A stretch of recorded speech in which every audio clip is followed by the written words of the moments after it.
Steel, dawn, silence. A foreign swordsman stands on Tower Green, fingers wrapped around a Toledo blade that England should never have seen. In a few moments, he will do what no man in Europe has ever done, take the head of a crowned Queen of England with a single stroke. Henry VIII has already paid him a small fortune to make it quick, clean, unforgettable. The scaffold is hidden inside the tower, away from the mob, because this death is too dangerous to witness in the open. He was summoned from Calais days before her trial even began. That means one thing. Anne Boleyn was doomed long before she set foot on this scaffold. Stay with this executioner. For the next hour, you will see every moment of Anne Boleyn's final mourning through the eyes of the man who killed her, and knew she might be innocent. May 9, 1536. A courier arrives in Calais, muddy boots still dripping from the Channel crossing. He carries a sealed letter bearing Thomas Cromwell's wax stamp. The message inside is brief, almost casual, but every man who reads it understands what it means. The swordsman of Calais man, whose real name history will swallow whole, breaks the seal with calloused fingers. His eyes scan the parchment once, twice. Then he sets it down on the table and stares at nothing. Bring your sword. 3 words that don't need explanation. Not to him, not to anyone in his trade. He's killed men before. Dozens, maybe more. Thieves, murderers, traitors. Men who deserved the blade or didn't, depending on who you asked. But this summons is different. The weight of it settles into his chest like cold iron. Thomas Cromwell doesn't send for foreign executioners on a whim. England has its own axemen, plenty of them. Brutal, efficient, public. So why cross the Channel for him? Because axes are messy. Because English headsmen sometimes need 8 swings to finish the job. Because this execution, whoever it's for, needs to be perfect, clean, dignified. The kind of death that whispers mercy even while it screams injustice. He doesn't know who yet. The letter doesn't say, but rumors travel faster than royal couriers, and Calais hears everything that London whispers. Queen Anne has enemies, powerful ones, and King Henry has been seen riding through the countryside with Jane Seymour at his side, her hand resting on his arm like she already wears the crown. Sir William Kingston, Constable of the Tower of London, writes to Cromwell around the same time. His words are careful, coded in the language of men who serve tyrants and want to keep their heads. I am very glad to hear the executor of Cales. He can handle that matter. That matter, not a name, not a crime. Just a problem that needs solving with steel. The swordsman begins his preparations. He lifts the blade from its leather wrapping, holds it up to the window light. Toledo steel, forged in Spanish fires that burn hotter than anything English smiths can conjure. The edge is so fine, it could split a hair lengthwise. The balance is flawless 4 feet of death that moves like an extension of his own arm. This sword has never failed him. It won't fail him now. But as he wraps it again, tying the leather cords with practiced hands, something gnaws at him. A question he shouldn't ask, but can't ignore. Why was he summoned on May 9th? The trial hasn't started yet. No verdict, no sentence, no public condemnation.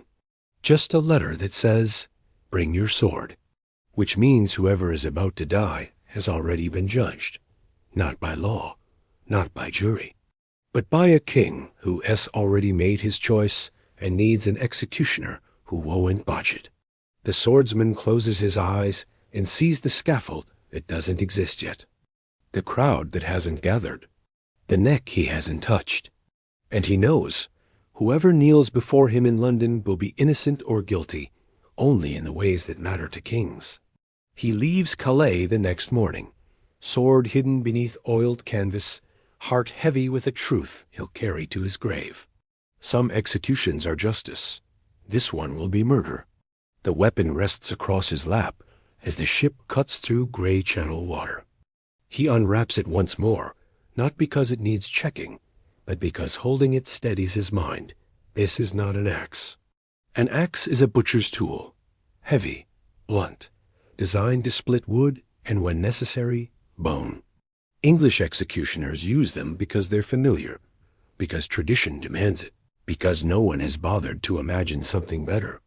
But axes require the condemned to bend forward over a wooden block, face down, backside raised like livestock at slaughter. Even then, the angle is wrong. The weight distribution awkward.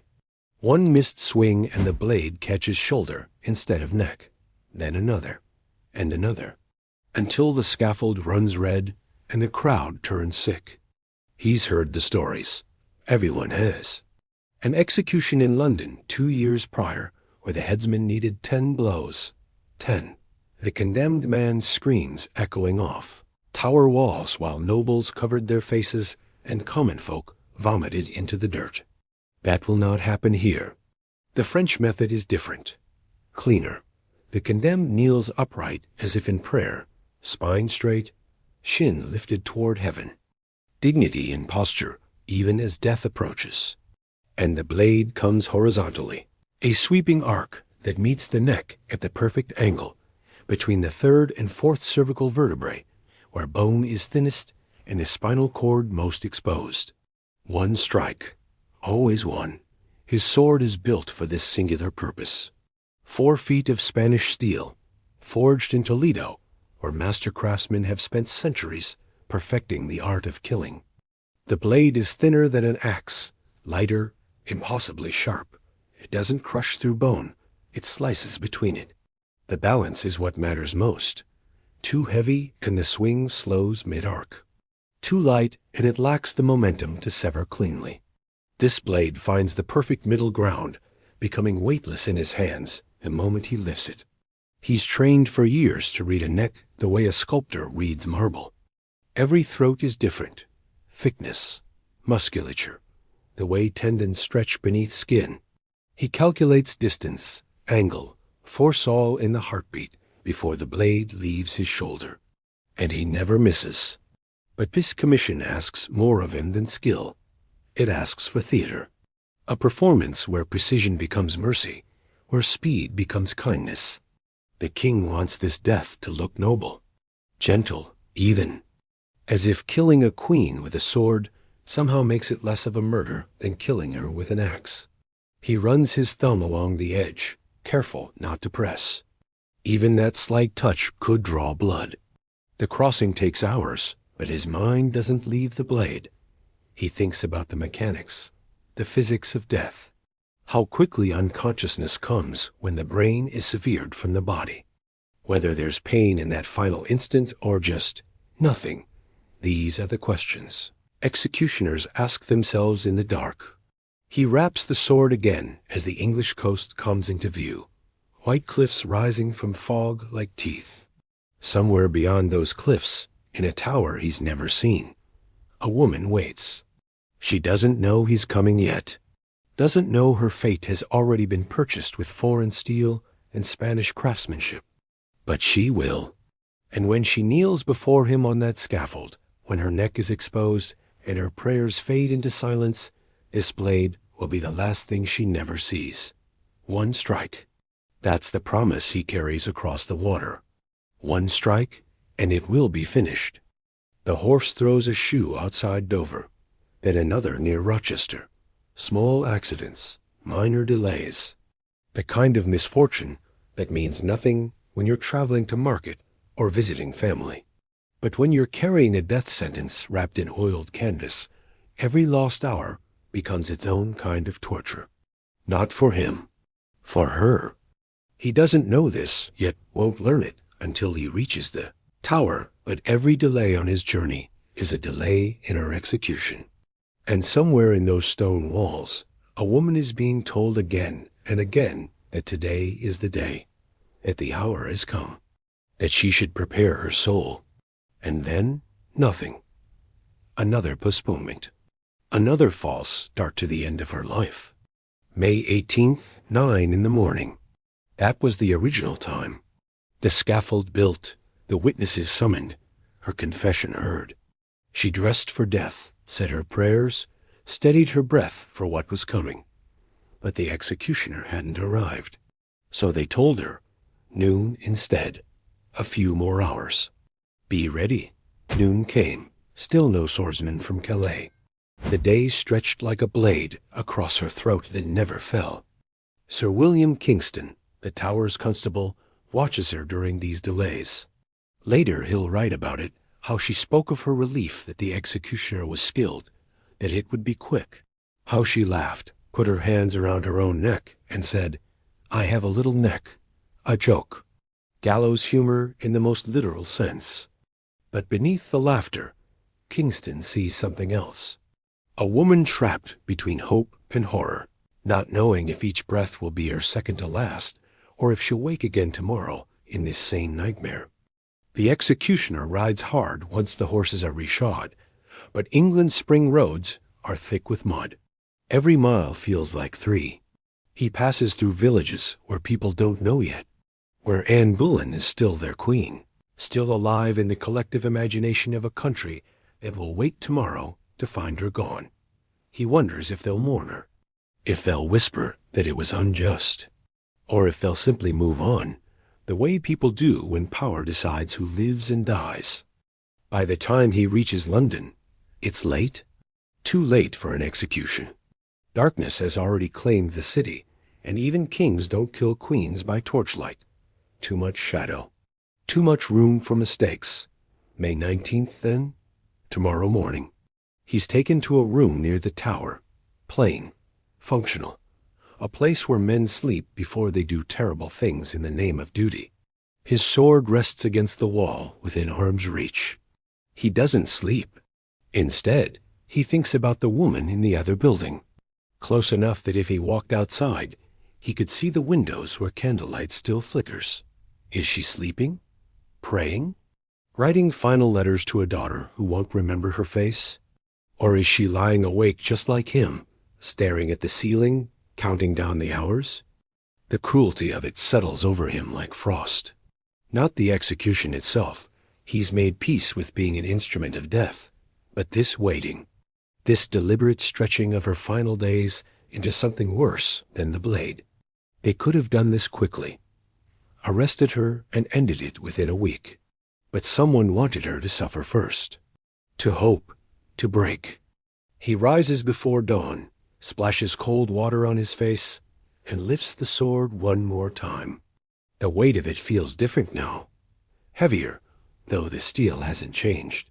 Outside, the city begins to wake. Inside the Tower, so does she. And this time, there will be no more delays.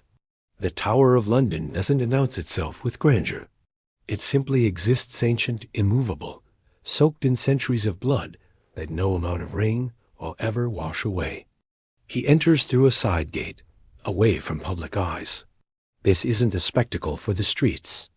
No crowds pressing against barriers, no vendors selling bread and ale to gawkers.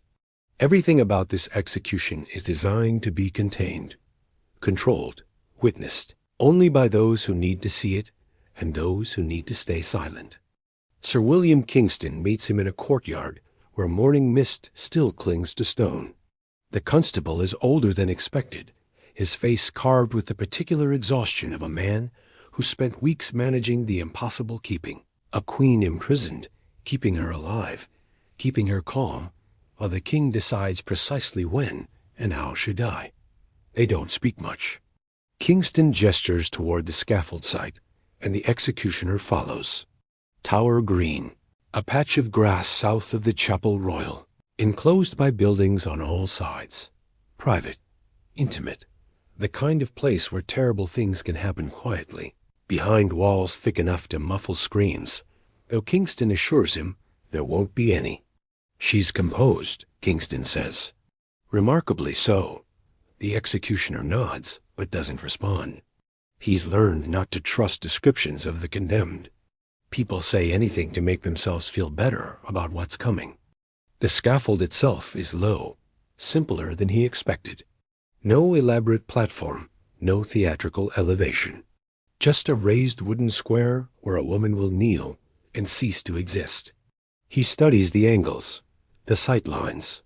Where he'll stand, where she position herself, how the light will fall when the moment comes. Details that mean everything. A single miscalculation and precision becomes butchery. The payment, Kingston says, producing a leather purse heavy with coin. £23. The king wanted it settled beforehand. The executioner takes it without counting. The weight feels wrong in his hand, not too light or too heavy, just wrong. Blood money always does. There's one more thing, Kingston adds, voice dropping. The sword. She mustn't see it before the moment. She won't. I mean it. The king wants her final minutes unburdened by the sight of the blade. He believes it a kindness. A kindness. The word tastes like ash, but the executioner understands. This is about Henry's conscience, not Anne's comfort. If she doesn't see the weapon, if the strike comes as a surprise, then perhaps the king can tell himself it was painless. Merciful, that he gave her a gentle death instead of what this really is, an execution dressed in false compassion. I'll hide it beneath the straw, the executioner says, nodding toward a pile near the scaffold's edge. Within reach, but out of sight. Kingston looks relieved. Good. The witnesses will begin arriving at 8. She'll come shortly after. 8 o'clock. Less than an hour. The executioner walks the space alone after Kingston leaves. He paces off distances, tests the ground beneath his boots for stability, visualizes the movement, the pivot, the swing, the follow-through. Muscle memory takes over. His body knows this dance, even when his mind recoils from it. He unwraps the sword one final time, checks the edge, though it needs no checking, then lays it carefully beneath loose straw where his right hand can find it blind, hidden, ready, waiting. Around him, the tower awakens to the business of killing a queen. Footsteps echo in corridors. Voices murmur behind closed doors. Somewhere above, in rooms he'll never see, Anne Boleyn hears Mass and takes communion and prepares to walk toward him. He stands on the scaffold and looks up at the sky. Clear, blue, the kind of morning that feels obscene in its beauty. A perfect day for an execution, or a murder. He's no longer sure there's a difference. While the executioner sleeps fitfully in his tower quarters, Anne Boleyn doesn't sleep at all.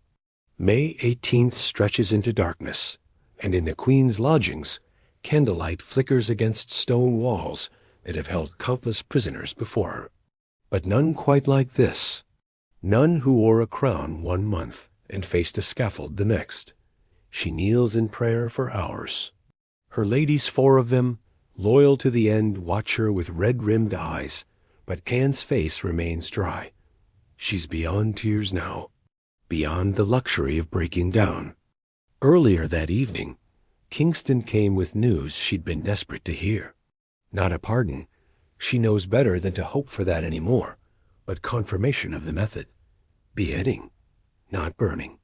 The relief that washed over her was visible even to Kingston, who noted it with clinical detachment. Burning is what traitors get, what heretics suffer. The kind of death that takes minutes or hours, depending on the wind and the skill of the executioner. She'd heard stories of women who screamed until their lungs filled with smoke, whose skin bubbled and peeled while they still drew breath. The blade is a mercy by comparison. Swift, final, almost civilized, almost. The men, she asks Kingston before he leaves. The 5 who were arrested with me, what became of them? Kingston hesitates. This is dangerous ground. But she's hours from death. What harm can truth do now? Executed, he says quietly. 2 days ago, May 17th, the names hang unspoken between them. Her brother George Boleyn, Henry Norris, the king's closest friend, William Brereton, Francis Weston, Mark Smeaton, the musician. 5 men accused of adultery with the queen. 5 men dead because a king wanted a new wife and needed bodies to justify it. Did they? Anne's voice catches. Did any of them confess? 4 proclaimed your innocence to the end, Kingston says. Only Smeaton admitted guilt. Because they tortured Smeaton, Anne thinks but doesn't say. Because a common-born musician had no power to resist the rack, while nobles could stand before judges and spit defiance even as the sentence was read. After Kingston leaves, Anne sits with this knowledge. George is dead. Her brother, her childhood companion, the man who shared her wit and her ambition, executed for a crime so absurd that even the prosecutors struggled to keep straight faces. She wonders if he thought of her at the end, if he forgave her for being the reason the axe fell, or if he cursed her name as the blade came down. Earlier that day, another visitor, Archbishop Thomas Cranmer, her friend, her ally, the man who'd championed her marriage to Henry when all of Rome stood against it. He came to annul that marriage. The cruelty of it is almost beautiful in its completeness. Not only will she die, but her marriage will be erased, declared invalid, which makes Elizabeth, her daughter, her only surviving child, a bastard, illegitimate, cut from the line of succession with the stroke of a pen.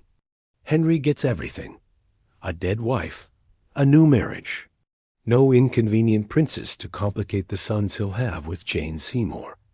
Anne agreed to the annulment. What choice did she have? Perhaps it protects Elizabeth somehow. Perhaps if the marriage never existed, the daughter can't be blamed for the mother's invented sins. Or perhaps it means nothing. Perhaps Elizabeth will suffer regardless, and Anne will die having given away the one thing she fought for: legitimacy. The candles burn lower. Night deepens. Her ladies doze in corners, exhausted from days of grief and terror. Anne stays on her knees. She prays for Elizabeth, for her soul, for England, for the men who died because of her. She doesn't pray for Henry. Outside her window, somewhere in the darkness, a foreign swordsman sharpens a blade that doesn't need sharpening and tries not to think about what dawn will bring. Both of them wait for morning. Both of them know it's coming too soon. The first light breaks gray and cold. Anne wakes, though waking implies she slept, and she's not certain she did. The boundary between prayer and exhaustion blurred sometime in the darkest hours, and now dawn finds her kneeling in the same position, joints stiff, hands clasped so tightly her fingers have gone numb. Her ladies stir. One brings water. Another lays out the gray damask gown. Anne requested simpler than the ermine-trimmed robe she wore as queen, appropriate for a woman who no longer has a title. She washes her face, drinks a little wine, forces down bread she doesn't taste. At 8 o'clock, Kingston's knock echoes through the chamber. "Madam, the hour is near." 3 words. Gentle in tone, absolute in meaning. Anne stands. Her legs are steadier than she expected. "Master Kingston, I am ready." He enters carrying a small leather purse. "His Majesty has provided £20 for you to distribute as alms.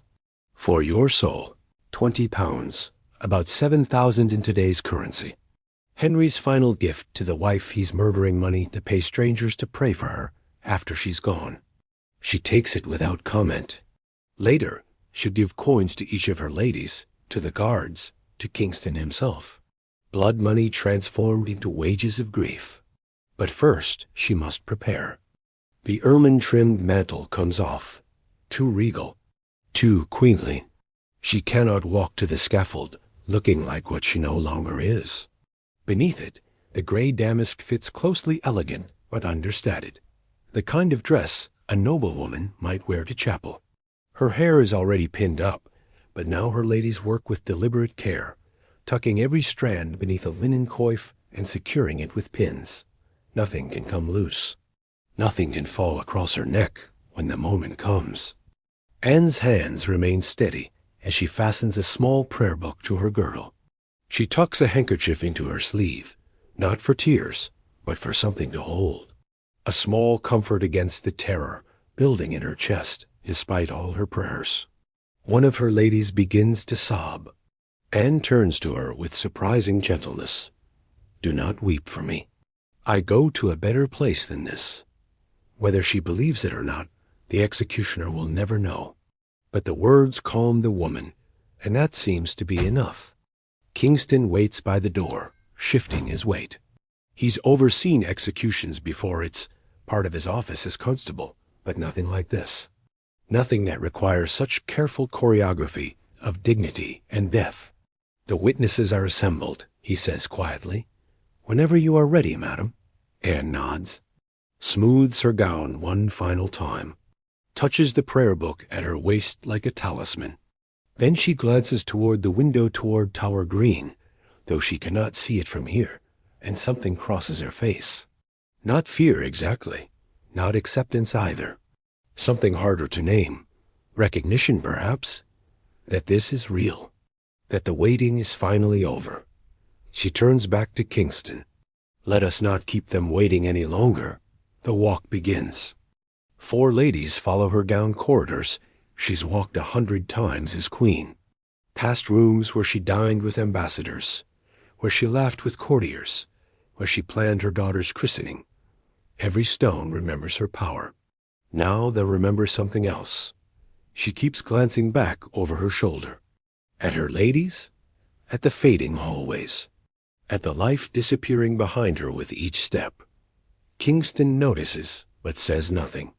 What comfort can he offer? What words exist for a woman walking toward her own extinction?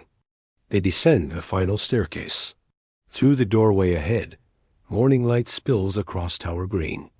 And somewhere in that light, hidden beneath straw, a Toledo steel blade waits with perfect patience. Anne takes a breath, lifts her chin, and steps out into the last morning she'll ever see. Behind her, her ladies clutch each other and try not to scream. Ahead, 1,000 witnesses fall silent. And on the scaffold, the executioner from Calais watches her approach, his heart hammering against ribs that feel suddenly too tight. She's smaller than he expected, more human, more alive. Not for much longer. They're already waiting when Anne steps onto Tower Green.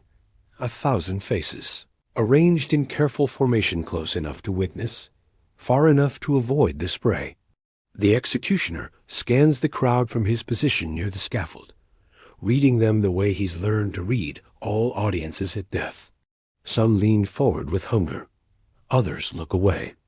A few appear bored, as if watching a queen die is just another Tuesday obligation. But most wear the practiced neutrality of courtiers, who know that expressions can be dangerous. That grief shown too openly might suggest sympathy. That satisfaction displayed too eagerly might seem cruel. Better to be stone. Better to give nothing away. The official witnesses occupy the front rows. The Lord Mayor of London stands with his aldermen, faces grave beneath their ceremonial chains. Behind them, guild masters and their wives, silk merchants, goldsmiths, drapers, all summoned to represent the city that once cheered Anne's coronation, and now watches her destruction in silence. Members of the House of Lords cluster to the left. Barons and earls who voted for her death 2 days ago, their judgment now made flesh and blood and inevitable. The executioner's eyes catch on specific faces. Thomas Cromwell stands near the scaffold's edge, the architect of this entire proceeding, the man who built the case against Anne from whispers and torture and fabricated evidence. His expression reveals nothing, a blank slate masking whatever thoughts move behind those calculating eyes. Beside him, Charles Brandon, Duke of Suffolk, Anne's enemy from the beginning, the man who backed Catherine of Aragon and never forgave Anne for replacing her. There's satisfaction in the set of his jaw, barely concealed. He wanted this. Lord Chancellor Thomas Audley, John de Vere, 16th Earl of Oxford, John Spellman, the judge who will later write about this moment in careful Latin, preserving it for history with clinical precision. And there, standing slightly apart from the others, a young man barely 17, Henry Fitzroy, the king's illegitimate son, Anne's stepson in everything but name. His face is pale, eyes too wide. He didn't choose to be here, the executioner realizes. This is a lesson. Henry's way of teaching the boy what happens to queens who fail to produce heirs. Anne sees them all. The executioner watches her gaze sweep the crowd, pausing on faces she recognizes. People who ate at her table, who bowed to her, who smiled and schemed and waited for her fall. Not one of them speaks. Not one offers comfort or protest. Earlier that morning, Cromwell ordered Kingston to clear the Tower of foreigners. No Spanish ambassadors, no French envoys, no one who might carry sympathetic accounts back to European courts. This execution will be English business, witnessed by English eyes, recorded by English hands. Edward Hall, the chronicler, stands near the back with parchment and ink. Every word Anne speaks will be captured, filtered through his pen, transformed into history. She knows this. Everyone knows this, which makes her final speech both confession and performance words, chosen not just for God, but for generations who will read them centuries hence. The executioner notices something else: the crowd's positioning. They're arranged in a semicircle that leaves one side of the scaffold completely open, the side where he'll stand, where his swing will come from. Deliberate, calculated. No one wants to be in the blade's path, even at a distance. The morning sun climbs higher, burning off the last of the mist. Light falls across the scaffold in sharp angles, illuminating the wooden platform where Anne will kneel. She stands at the scaffold's base now, Kingston beside her, her four ladies clustered behind like ghosts in dark gowns. The witnesses press closer, straining to hear, to see, to carry this moment back into their lives and tell their children, "I was there when the Queen died." The executioner feels their collective weight 1,000 pairs of eyes, 1,000 held breaths, 1,000 hearts beating in anticipation of one heart stopping. Anne looks up at the scaffold, then at the crowd, then at him. Their eyes meet for a fraction of a second. In that glance, he sees everything she's not saying: the fear beneath the composure, the rage beneath the prayer, the desperate, animal terror of a woman who knows she's about to cease existing and can do nothing to stop it. Then she blinks, and it's gone, replaced by the mask she wear until the end. Anne climbs the scaffold steps without assistance. 3 wooden stairs, simple, worn, the same platform where others have knelt before her, though none carried the weight of a crown into death. She reaches the top and turns to face the crowd.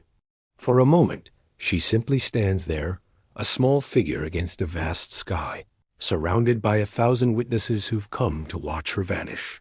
Kingston steps forward, as she glances at him with a question in her eyes. "You may speak, madam," he says quietly. "If you wish." It's tradition. The condemned are allowed final words. Some beg forgiveness. Some proclaim innocence. Some curse their executioners and pray for vengeance. Anne nods. Then she lifts her voice steadier than the executioner expected, carrying across Tower Green with surprising clarity. "Good Christian people." The crowd leans in. Edward Hall's pen hovers above parchment, ready. "I am come hither to die, according to law. For by the law I am judged to die, and therefore I will speak nothing against it." The executioner feels something tighten in his chest. She's not proclaiming innocence, not challenging the verdict, just accepting it, as if her life is a debt owed to a system that devoured her. "I come hither to accuse no man, nor to speak anything of that whereof I am accused and condemned to die. No accusations, no names, not even Cromwell, who stands 10 feet away listening to her, refuse to blame him." This is protection, the executioner realizes. She's protecting someone. Maybe her daughter. Maybe herself, ensuring no one can claim she died a traitor who cursed the king with her last breath. "But I pray God save the king and send him long to reign over you." A murmur ripples through the crowd. Is it sincerity or strategy? Does she truly wish Henry well? Or is this Anne Boleyn, the politician, calculating even now, knowing that Elizabeth's survival depends on her mother dying gracefully? For a gentler nor a more merciful prince was there never. The executioner's jaw clenches.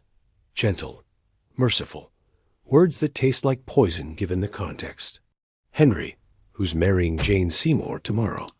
Henry, who sent 5 men to death on false charges. Henry, who summoned an executioner before her trial even began. Some in the crowd shift uncomfortably. They hear the dissonance too, the gap between what she's saying and what they all know to be true. But Anne's face remains serene, almost peaceful, as if she's speaking a language only she understands, embedding meanings beneath the surface that might take years to decode. And to me, he was ever a good, a gentle, and sovereign lord. Her voice softens there, just slightly, enough that the executioner wonders if she's remembering something real. A moment when Henry was gentle, when their love was new, and he promised her the world, before it all turned to ash. And if any person will meddle of my cause, I require them to judge the best.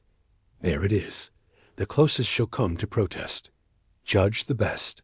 Not accept the verdict, but judge for yourselves. Decide what you believe. It's brilliant, subtle, impossible to prosecute, but unmistakably defiant. And thus I take my leave of the world and of you all, and I heartily desire you all to pray for me. She pauses. The crowd holds its breath. Then she adds, softer now, meant for herself as much as them. O Lord, have mercy on me. To God I commend my soul. Silence falls across Tower Green like snow. Anne steps back from the edge of the scaffold. Her speech is finished. 3 minutes, maybe 4, carefully constructed. Every word a choice. The executioner watches her turn away from the crowd, and something in her posture shifts. The performance is over. Now comes the part she can't control. A French observer won, who somehow evaded Cromwell's purge of foreign witnesses, will later write that the executioner appeared distraught and troubled in these final moments. He's right. The executioner has killed men who begged, men who screamed, men who fought the guards and had to be wrestled onto the block. But he's never killed someone who faced death with this much composure, this much dignity. It makes it worse somehow. Easier to kill monsters. Harder to kill queens who pray for their murderers and wish them long life. Anne removes her ermine mantle, hands it to one of her ladies. Then the pearl-studded hood. Her neck is exposed now, pale, slender, exactly as she described it, small. The executioner's hand moves unconsciously toward the straw pile where his sword waits. Almost time. Anne's ladies move toward her with trembling hands. They've rehearsed this moment, if you can rehearse death. Hours ago, in the privacy of her chambers, they practiced how to arrange her hair, how to secure the blindfold, how to step away quickly when the time came. Details no woman should have to learn, performed now with the mechanical precision of people, trying not to think about what they're doing. One lady removes the coif and begins gathering Anne's dark hair, tucking it carefully, pinning it high and tight against her skull. Every strand must be clear of her neck. Nothing can interfere with the blade's path. Anne stands perfectly still through this. The executioner notices she's stopped looking at the crowd. Her eyes are fixed somewhere above them, at the chapel tower, perhaps, or just the sky. Somewhere that isn't here. Another lady helps her arrange her gray damask gown, pulling the fabric tight around her ankles and tucking it securely.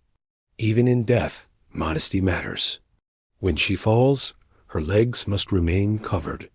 This too is dignity, the careful choreography of dying like a lady rather than a criminal. The executioner steps forward. This is his part, the ritual that every execution demands. He approaches slowly, then drops to one knee before her. The scaffold wood creaks beneath his weight. "Madam," he says, voice low enough that only she and those nearest can hear, "I beg your forgiveness for what I must do. It's tradition, ancient. The executioner always asks pardon from the condemned. Strange theater of manners wrapped around murder." Anne looks down at him. For a moment, their eyes meet fully. and he sees something unexpected. Pity, not for herself. For him. I forgive you with all my heart, she says softly. You are only doing your office. Then she reaches into the purse at her waist, the one Kingston gave her earlier, and draws out coins. Gold, more than he's already been paid. For your trouble, she says. He takes them because refusing would be an insult. But the weight of them in his palm feels obscene. She's paying him to kill her, tipping her own executioner. He stands, steps back, tries to steady his breathing. Anne kneels. Not over a block. There is no block for the French method. She simply lowers herself onto the scaffold boards, settling into an upright position as if preparing for prayer. Her spine is straight, head lifted, hands clasped before her. This is the advantage of the sword, this dignity. She doesn't have to bend like an animal awaiting slaughter. She can face death as a queen, even if the title has been stripped away. One of her ladies approaches with a strip of white linen. Anne nods permission, and the woman ties it gently across her eyes, plunging her into darkness. Blindfolded, Anne's composure cracks just slightly. Her lips move prayers, probably, though no sound emerges. Her hands tighten against each other, knuckles going white. The executioner watches her chest rise and fall. Faster now, panic creeping in despite all her preparation. She can't see the blade, can't see him, can't anticipate the moment. All she has is darkness and the sound of 1,000 people breathing around her, and the awed knowledge that any second, any heartbeat could be her last. To Christ I commend my soul, she whispers. Then louder, Jesus, receive my soul. Again and again. A litany, a mantra, something to hold on to as the world falls away. To Christ I commend my soul. Jesus, receive my soul. Her voice trembles now. The mask is slipping. Underneath, she's terrified. The executioner moves toward the straw pile. His hand finds the sword's grip beneath the loose covering. Cool leather, familiar weight. But Anne keeps turning her head. Every time he shifts position, she tracks the sound. Her body tenses, neck muscles flexing, preparing for impact. This is the problem. If she's moving, if her head turns at the wrong moment, the blade might catch skull instead of vertebrae, might glance off bone and require a second strike. He cannot allow that. One blow, he promised himself. One clean stroke, and it's finished. But she won't stay still. The blindfold makes it worse. Deprived of sight, her other senses sharpen. She hears everything, feels every vibration in the scaffold boards. The executioner's mind races. He needs her attention elsewhere, needs her head fixed in position, neck extended, waiting. And in that moment, watching her kneel in terrified prayer, he makes a choice. Bring me the sword. The executioner's voice cuts across Tower Green, sharp and commanding. Anne's head snaps toward the sound, toward the scaffold steps where his shout was directed, expecting to see an assistant ascending with the blade, waiting for the metallic whisper of steel being drawn. Her neck extends, turns, fixes in position, exactly where he needs it. Behind the blindfold, she cannot see what everyone else in the crowd sees, that the executioner is already moving, that the sword is already in his hands, pulled silently from beneath the straw while her attention pivoted away. He crosses the scaffold in 3 swift steps, approaching from her left side, the opposite direction from where she's looking. His boots make no sound. His breathing is controlled. Every muscle in his body aligned for this single moment. The blade rises. Anne is still turned toward the stairs, still listening for footsteps that will never come, still bracing herself for a delay that isn't happening. Jesus, receive my... The sword moves through air like water. Horizontal, precise, guided by years of training and a sick understanding of anatomy that tells him exactly where the 3rd and 4th vertebrae meet, where the spinal cord is most vulnerable, where one perfect cut will sever everything that keeps a person alive. The Toledo steel meets her neck. There is no resistance, no hesitation in the blade's path. It passes through skin, muscle, cartilage, bone, through the architecture of a human throat, as if they were made of morning mist. The sound is soft, almost gentle, a whisper of metal through flesh. Anne's body remains kneeling, perfectly upright, for a heartbeat longer than seems possible, as if it hasn't yet realized what happened, as if intention alone could keep her intact. Then she falls, not violently, not with the crash of dead weight hitting wood. She simply folds. Her body tilts forward, hands still clasped in prayer position, and settles onto the scaffold boards with the quiet dignity she carried to the very end. Her head lands separately, a few feet away, rolling once before, coming to rest facing the chapel. The crowd exhales as 1,000 held breaths released in a collective gasp that sounds almost like wind through trees. The executioner stands frozen, sword still extended in the follow-through position. His hands don't shake. His stance doesn't waver. Outwardly, he is the picture of professional competence.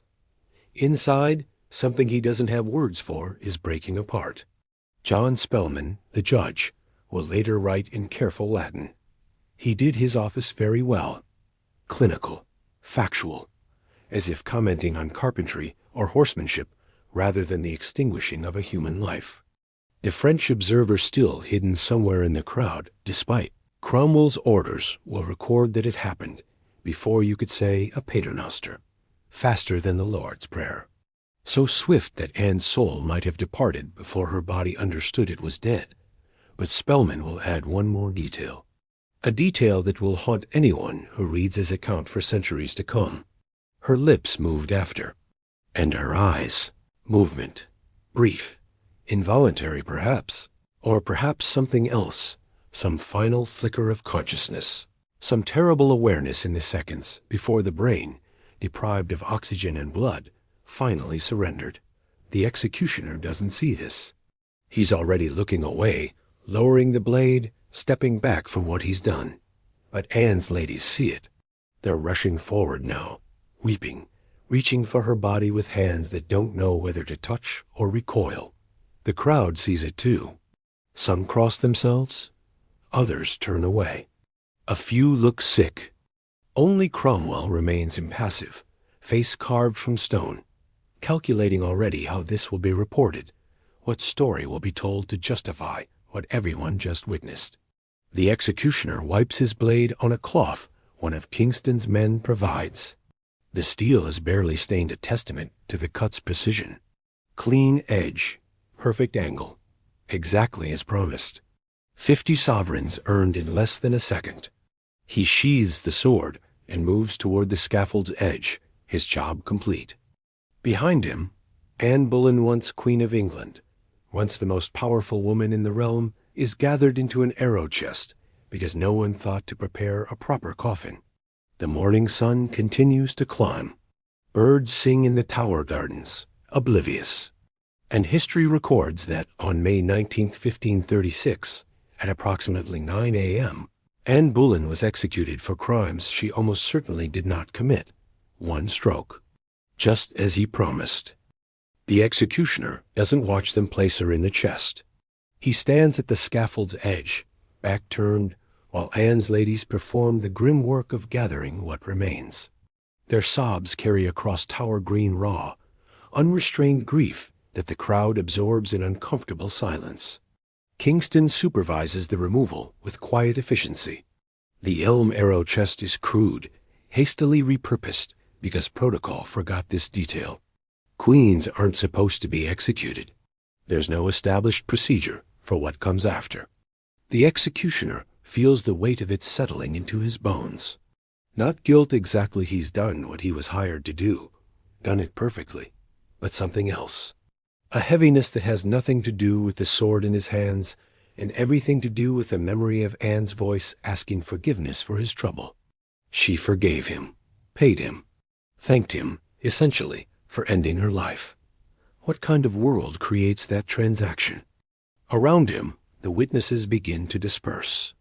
Slowly at first, then faster as people remember they have business elsewhere. Obligations that don't involve standing in the presence of death. The spectacle is over. Life continues. Cromwell leaves without looking back.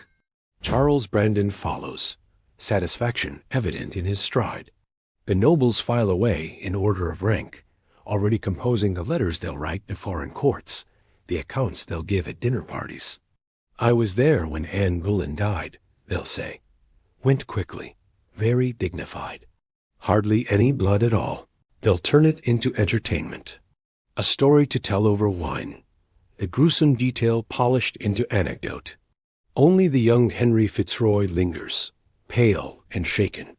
He's 17, old enough to understand what he's witnessed, young enough to be disturbed by it. The executioner catches his eye for a moment, sees something like horror there, or recognition. This could be anyone, the boy's face seems to say, if the king decides it, if Cromwell builds the case. Anyone can end up on that scaffold, no matter their rank or innocence. Then Fitzroy turns and walks away, and the executioner is left with Kingston and the remaining guards. "You did well," Kingston says quietly. "Cleanly done." "She didn't suffer." The executioner nods, but doesn't respond. How does Kingston know she didn't suffer? Because her lips only moved for a few seconds afterward. Because she didn't scream? Anne Boleyn suffered for weeks. Through false accusations, through her brother's execution, through the annulment of her marriage and the bastardization of her daughter, through postponed execution dates that stretched her final days into torture. The blade was mercy only in comparison to everything that came before it. Kingston hands him a sealed letter. "Your payment is complete. You're free to depart whenever you wish. A boat will take you back to Calais this afternoon if you prefer." The executioner takes the letter. Inside, confirmation of funds transferred. 50 sovereigns for one stroke of a sword. More money than most men see in a lifetime. He should feel satisfied. Professional pride in work done flawlessly. He killed a queen and didn't botch it. His reputation is secure. Future employment guaranteed. Instead, he feels nothing. An emptiness that wasn't there before. "I leave today," he says. Kingston nods. Probably wise. London will talk of nothing else for weeks. Better not to be here for it. Better not to be recognized. Better not to become the swordsman of Calais, the man who killed Anne Boleyn, pointed out in taverns and markets. Better to vanish back across the channel and let the story exist without a face attached. The executioner walks across Tower Green one final time. His boots pass over the spot where Anne knelt. There's a dark stain on the wood small, barely noticeable. In a few days, rain will wash it away. He pauses at the chapel of St. Peter at Vincula. Inside, they're preparing to bury her. No ceremony. No mourners beyond her ladies. Just a body in a chest, placed beneath chapel stones with a simple marker. Anne Boleyn, Queen, executed for treason. The official story.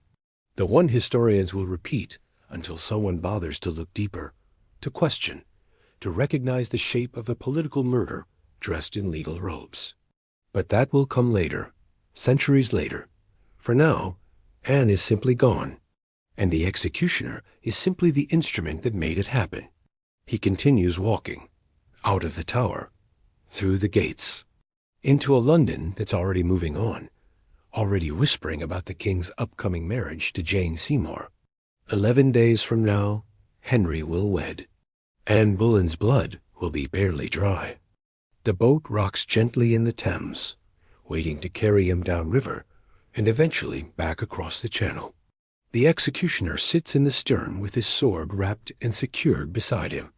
The leather feels different, now heavier somehow, though the blade weighs exactly what it always has.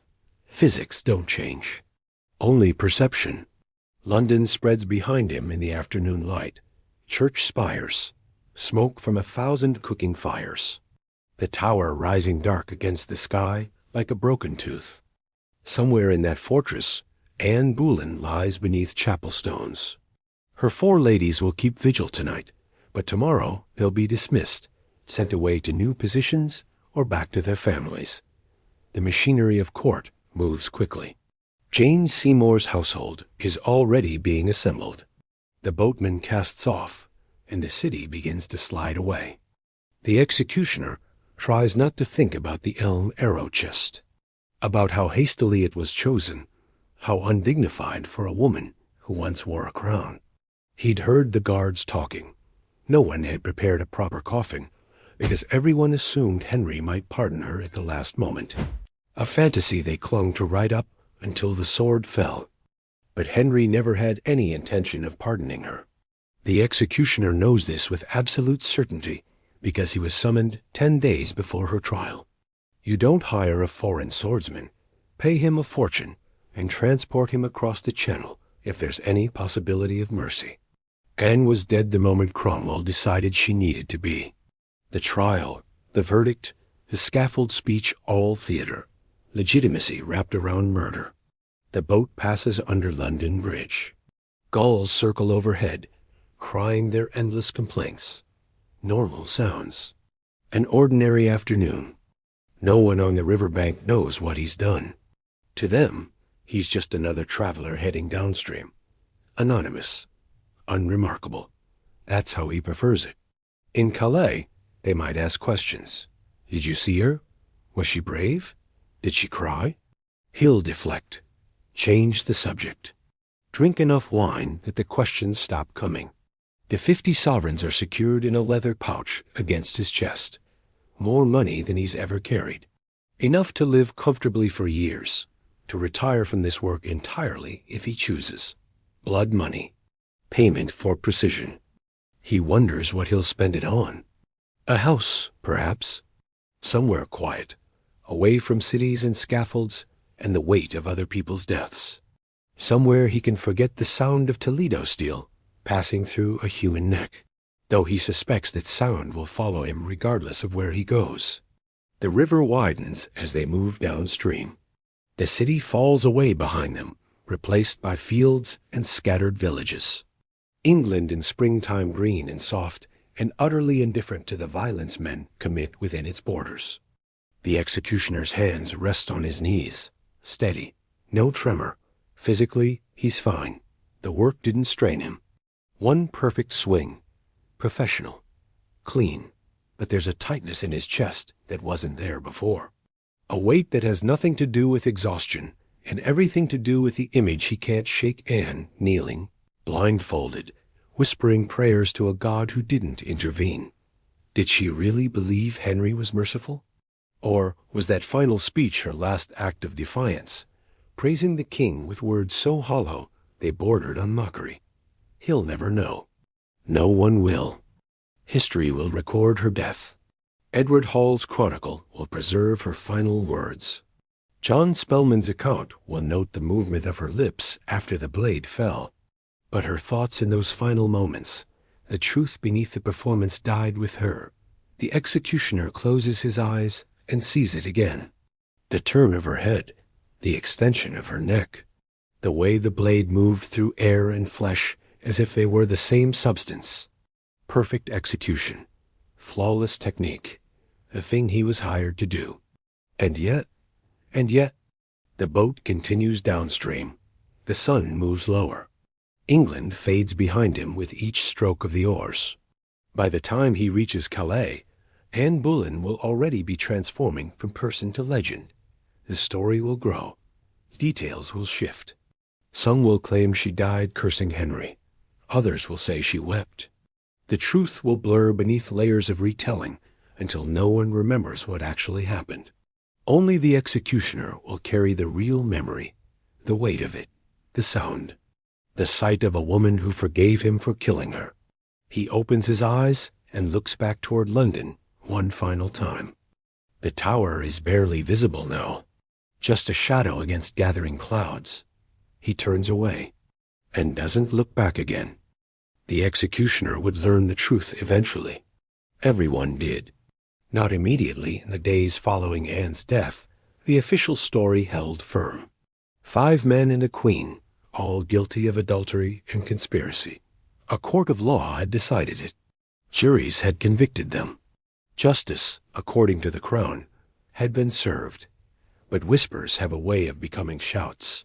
Within weeks, the fabrication began to unravel in private conversations, in letters smuggled across borders, in the quiet admissions of men who participated in the charade and couldn't quite live with themselves afterward.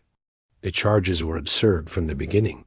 Adultery with 5 men her brother, George Boleyn, Henry Norris the King's groom, William Brereton, Francis Weston, and Mark Smeaton, the court musician. Incest.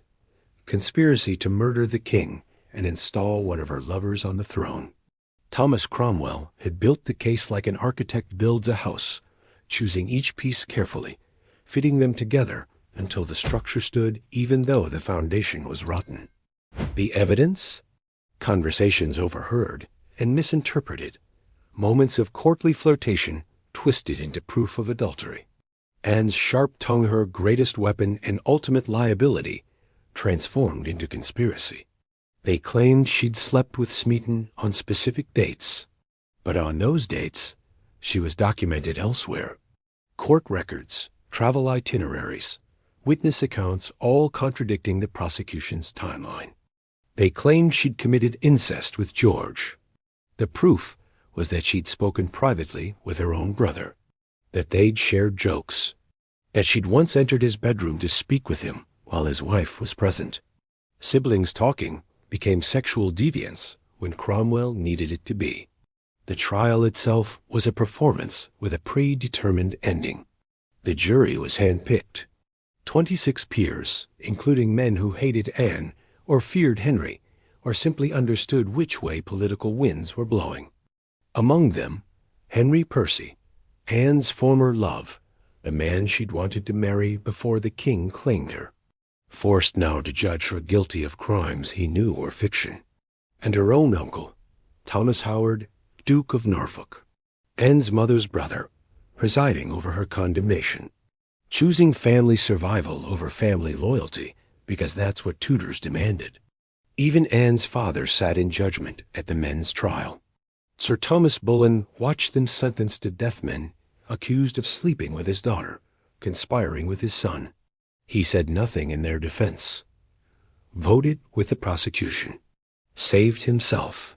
4 of the 5 men proclaimed Anne's innocence at their executions, stood on scaffolds with nooses or axes waiting, and used their final breaths to clear her name. Henry Norris, the king's closest friend, refused to confess even under torture, refused to save himself by admitting to a crime he didn't commit, died maintaining Anne's honor. William Brereton, Francis Weston, George Boleyn, all spoke the truth before they died. Only Mark Smeaton confessed, the lowest born of the accused, the one they could torture without political consequences. They broke him on the rack until he admitted whatever they wanted to hear. And even that confession was suspect. Smeaton recanted at his execution, but by then it didn't matter. His forced admission had given Cromwell the single piece of evidence he needed to construct the rest. Nearly every historian who studied the case from the 16th century to now concludes the same thing. Anne Boleyn was innocent, completely, of every charge. There was no adultery, no incest, no conspiracy. There was only a king who wanted a new wife and a chief minister willing to manufacture treason to give him one. The executioner didn't know this when he swung the blade. But in the months and years that followed, as the truth leaked out in fragments and whispers, he would piece it together. He'd killed an innocent woman, not by accident, not through incompetence, but because innocence and guilt were irrelevant when measured against a king's desire and a minister's ambition. The charges were lies, and everyone from Cromwell to the jurors to the executioner himself had participated in transforming those lies into a corpse beneath chapel stones. That knowledge, once gained, is impossible to unknow. The real reason had nothing to do with adultery. Henry VIII didn't execute Anne Boleyn because she betrayed him. He executed her because she failed to give him what he needed, a son. 3 years of marriage, 3 pregnancies, 1 living child, Elizabeth, A daughter. Healthy, intelligent, red-haired like her father, but not male. Not an heir who could secure the Tudor dynasty and prevent England from sliding back into civil war when Henry died. Anne had miscarried twice. The first loss of boy came in January 1536, just months before her arrest. Henry was devastated, but not for the reasons a grieving husband should be. He didn't mourn the child. He mourned the heir. And he began looking elsewhere. Jane Seymour appeared in his orbit, clockwork, quiet, demure, everything Anne wasn't. Where Anne was sharp and political and unafraid to challenge the king, Jane was soft-spoken and obedient. A blank canvas Henry could project his fantasies onto. By early 1536, he was already courting her, publicly, flagrantly, giving her gifts while Anne was still queen, still living in royal apartments, still performing the duties of her position. Anne saw it happening, recognized the pattern because she'd been Jane once, the new woman who replaced the old wife. Catherine of Aragon had watched Anne rise the same way Anne now watched Jane, history repeating with brutal efficiency. But there was a problem. Henry couldn't simply divorce Anne the way he'd divorced Catherine. He'd broken with Rome for Anne, reformed English religion, declared himself supreme head of the church, built an entire political and theological revolution around his right to marry her. Admitting that marriage was also a mistake would make him look foolish, unstable, a king who reshaped kingdoms for women he'd discard within years. So divorce wasn't an option. But execution? Execution for treason? That made Henry the victim, the betrayed husband, the merciful king who'd been deceived by a wicked woman. He could kill Anne and marry Jane and wear righteousness like a cloak. Thomas Cromwell understood this perfectly. He'd orchestrated the break with Rome, managed the political fallout, neutralized Anne's enemies while she was useful. Now she wasn't useful anymore. Now she was an obstacle. So Cromwell did what he did best. He eliminated obstacles. The timeline proves it. The executioner summoned from Calais on May 9th. Anne's arrest on May 2nd. Her trial on May 15th. Verdict already decided before witnesses testified. Henry had chosen the method of execution before he'd even formally accused her of crimes. That's not justice. That's premeditated murder with legal window dressing. And the cruelty of the delays, the postponed execution dates that stretched her final days into psychological torture that was calculated too. Not mercy, not logistical necessity, just punishment, making her suffer because she'd failed him, because her body hadn't produced the right child. The sword instead of the axe was Henry's gift to himself, not to Anne. It let him tell himself he was merciful, that he'd given her a clean death, a foreign executioner, privacy instead of public spectacle. "Look how kind I am," the gesture said, "even to the wife who betrayed me." But Anne hadn't betrayed anyone. She'd just failed to birth sons, and in Henry's world, that was the only crime that mattered. 11 days after Anne's execution, Henry married Jane Seymour. 11 days. Not even 2 weeks of pretending to mourn. Just a quick pivot from one wife's blood to another wife's bed. Jane would give him a son, Edward, born in 1537. She'd die 12 days later from childbirth complications, and Henry would finally get his romantic tragedy. The beloved wife taken too soon, the one he'd mourned genuinely. But Anne?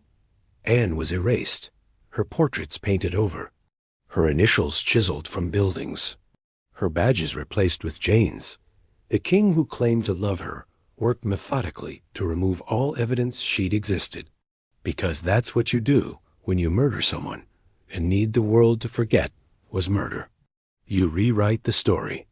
You make the victim the villain. You commission chronicles that describe your mercy and her guilt. You pay 50 sovereigns to a foreign executioner and call it kindness.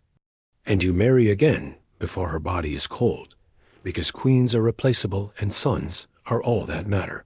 That was the truth the executioner would eventually understand. He didn't kill Anne Boleyn because she was guilty. He killed her because she was inconvenient. History swallowed his name. The man who killed a queen, who performed the most famous execution in English history, with perfect precision vanished into anonymity so complete that centuries later, we still don't know who he was. Contemporary records call him only the Swordsman of Calais or the Hangman of Calais. No surname, no birthplace, no family, just a title and a skill set. The Chronicle of Calais mentions him. Letters from Mary of Hungary reference his work. The Spanish Chronicle notes his presence, but none provide a name. Later historians tried to fill the gap. The name Jean Rimbaud appears in some accounts, a French executioner who worked in Saint-Omer during the 1530s. It's possible he's the same man. The geography fits, the timeline aligns, but modern research suggests otherwise. Jean Rimbaud was likely a different executioner entirely, a case of mistaken identity that hardened into historical fact through repetition. So the Swordsman of Calais remains nameless, a ghost defined only by what he did on May 19, 1536. What happened to him after he left England? No records survive, no letters, no accounts of his later work or eventual death. He simply disappears from documented history. But fiction has tried to fill that silence. Centuries later, writers imagined his fate.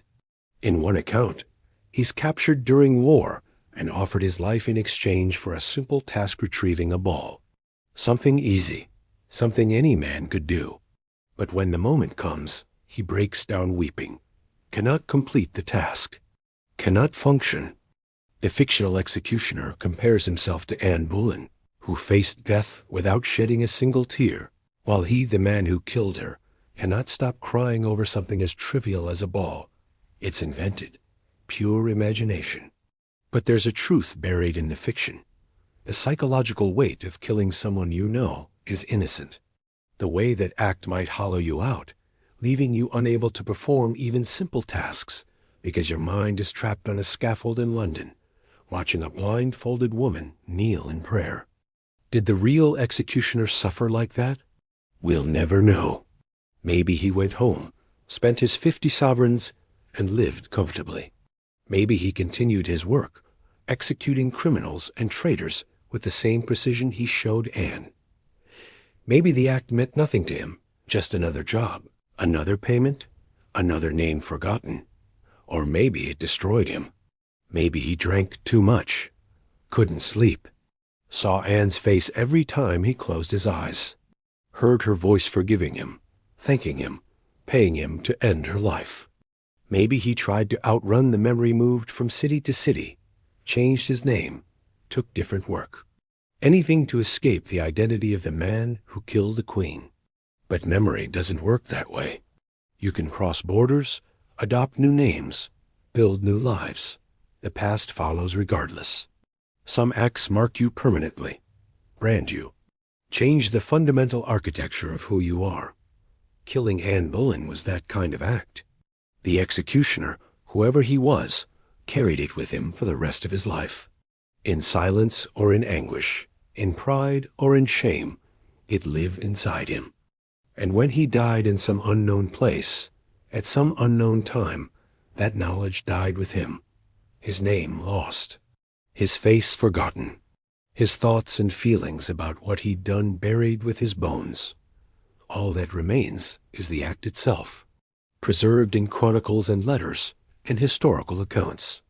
The perfect execution, the single stroke, the clean death of England's second queen. A moment frozen in time, performed by a man history refused to remember.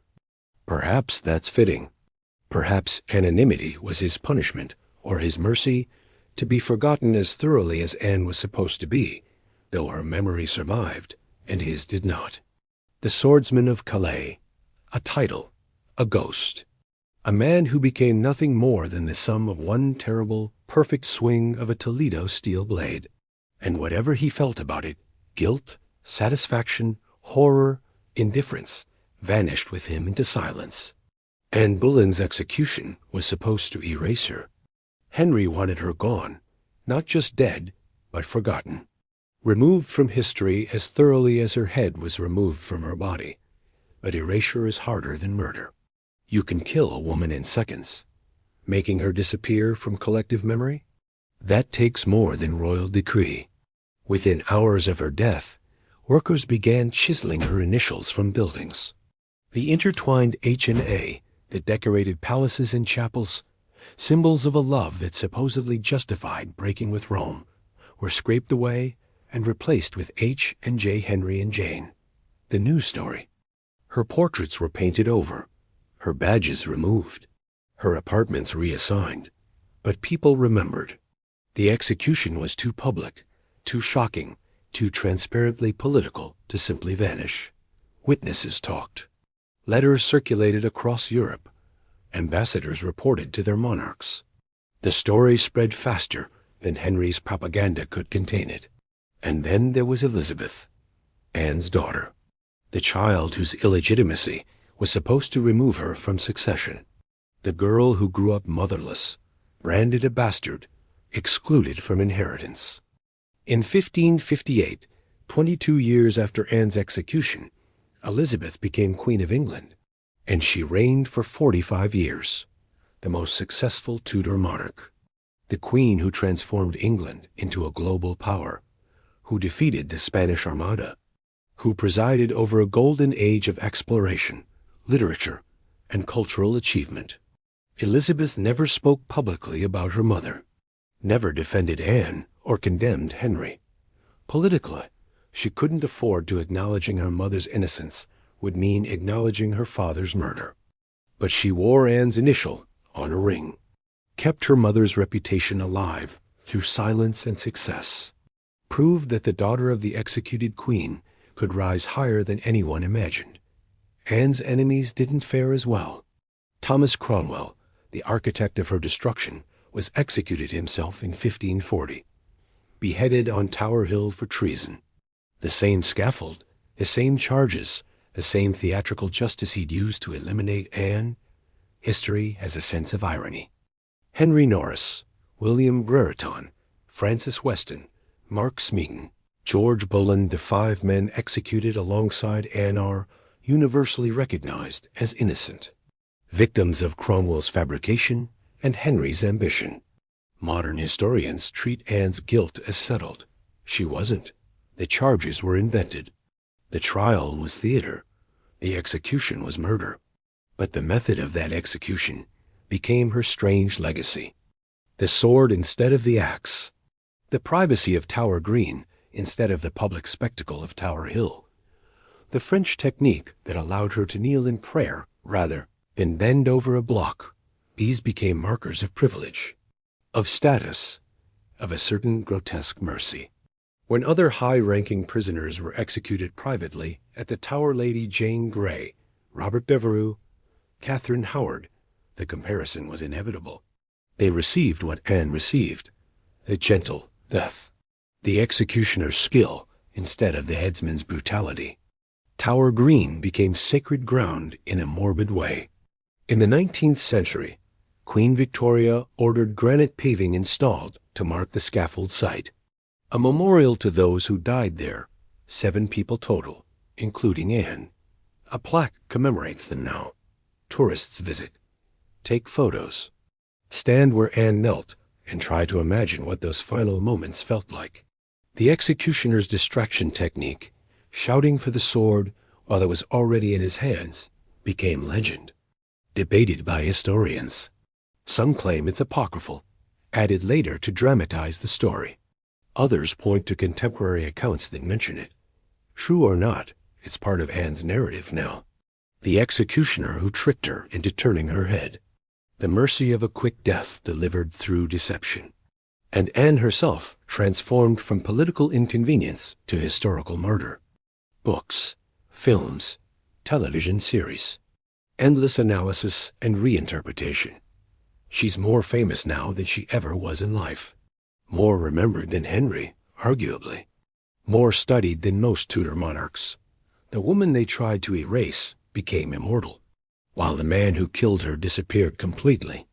Anne Boleyn's blood soaked into Tower Green on May 19, 1536. But her story and the questions it raises about power, justice, innocence, and the cost of ambition is still being written. 500 years later, we're still trying to understand what happened on that scaffold, still asking whether precision can ever be mercy when the sentence itself is murder.